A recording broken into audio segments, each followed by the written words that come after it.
कुर्सी है, तुम्हारा जनाजा नहीं है, कुछ कर नहीं सकते तो उतर क्यों नहीं जाते। नमस्कार दोस्तों, जब नरेंद्र मोदी से नहीं हो पाया तो देश के चीफ जस्टिस ऑफ इंडिया को मैदान में उतरना पड़ा। चीफ जस्टिस ऑफ इंडिया ने बिल्कुल साफ लफ्जों में कह दिया है कि अगर सरकार से नहीं हो पाएगा तो हम कार्रवाई करेंगे।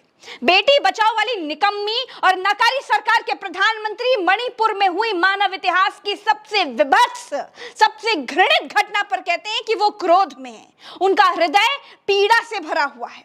मानव इतिहास की सबसे भयानक घटना पर देश के प्रधानमंत्री कहते हैं कि वो क्रोध में है।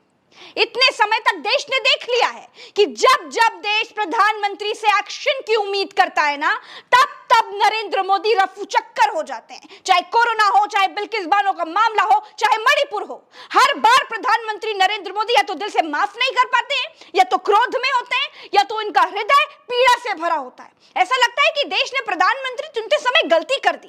देश को दो प्रधानमंत्री चुनने चाहिए थे, एक भाषण देने वाला, घूमने वाला, मन से माफ न करने वाला, और दूसरा एक्शन लेने वाला। मणिपुर को जलते हुए 77 दिन हो चुके हैं। 77 दिन से प्रधानमंत्री नरेंद्र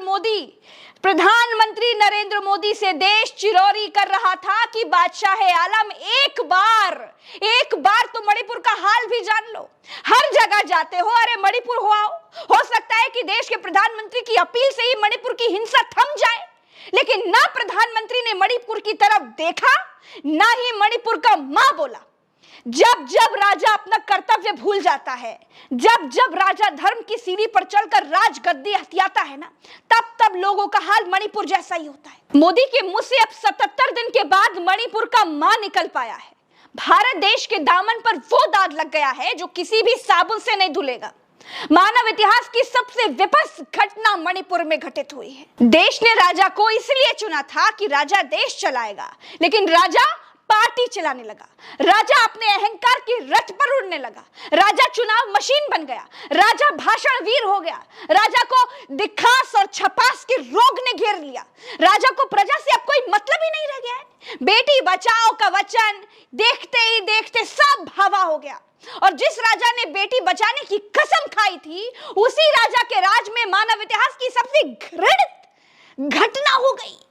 किसी लोकतांत्रिक देश का ऐसा कांड ना तो इतिहास में दर्ज है, ना ही भूगोल में दर्ज है, न कथाओं में है, न किंवदंतियों में है, न पुराणों में है, न शास्त्रों में।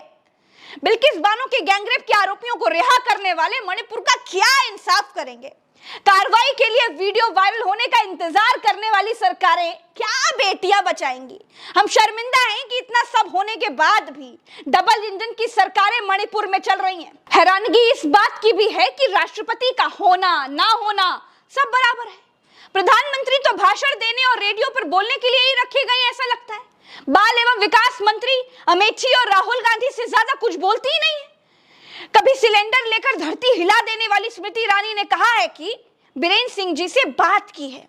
उन्होंने मुझे बताया है कि जांच अभी चल रही है, और आश्वासन दिया है कि अपराधियों को न्याय के कटघरे में लाने में कोई कसर नहीं छोड़ी जाएगी। वाह! स्मृति ईरानी को तो बीरेन्द्र सिंह से इस्तीफा मांगना चाहिए था।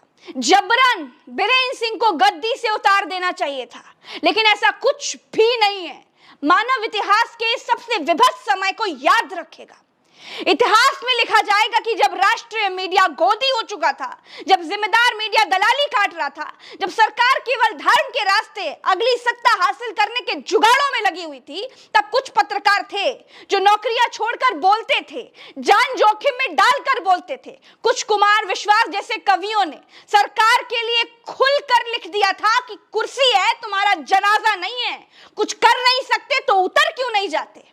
नमस्कार, चैनल सब्सक्राइब करने के लिए बिल्कुल नहीं कहूंगी, क्योंकि जिस देश में बेटियों की ये हालत है, उस देश में एक बेटी का चैनल सब्सक्राइब करके आप क्या ही कर। अगर सोचो कि वो क्या महसूस कर रहे होंगे, हमारे देश की मीडिया क्या कर रही है, क्या कर रही है यार।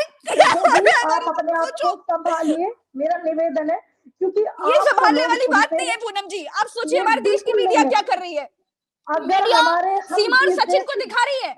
मैं कमजोर नहीं हूँ पूनम जी, लेकिन ये घटना देखने के बाद मेरा दिल फट गया है मुझसे। बिल्कुल, आप उस चीज की जन्मदिन दवा है। जब हाथरस कांड आपको हुआ था, आपने उस बिटिया को, उस गुड़िया को कितना दिखाया था, और उसके बावजूद सरकार ने कोई कठोर कठोर एक्शन नहीं लिया इन भेड़ियों के खिलाफ। तो कठोर एक्शन, स्वतंत्र पत्रकार बना दिया ना सर। खैर पूनम जी, सरकार ने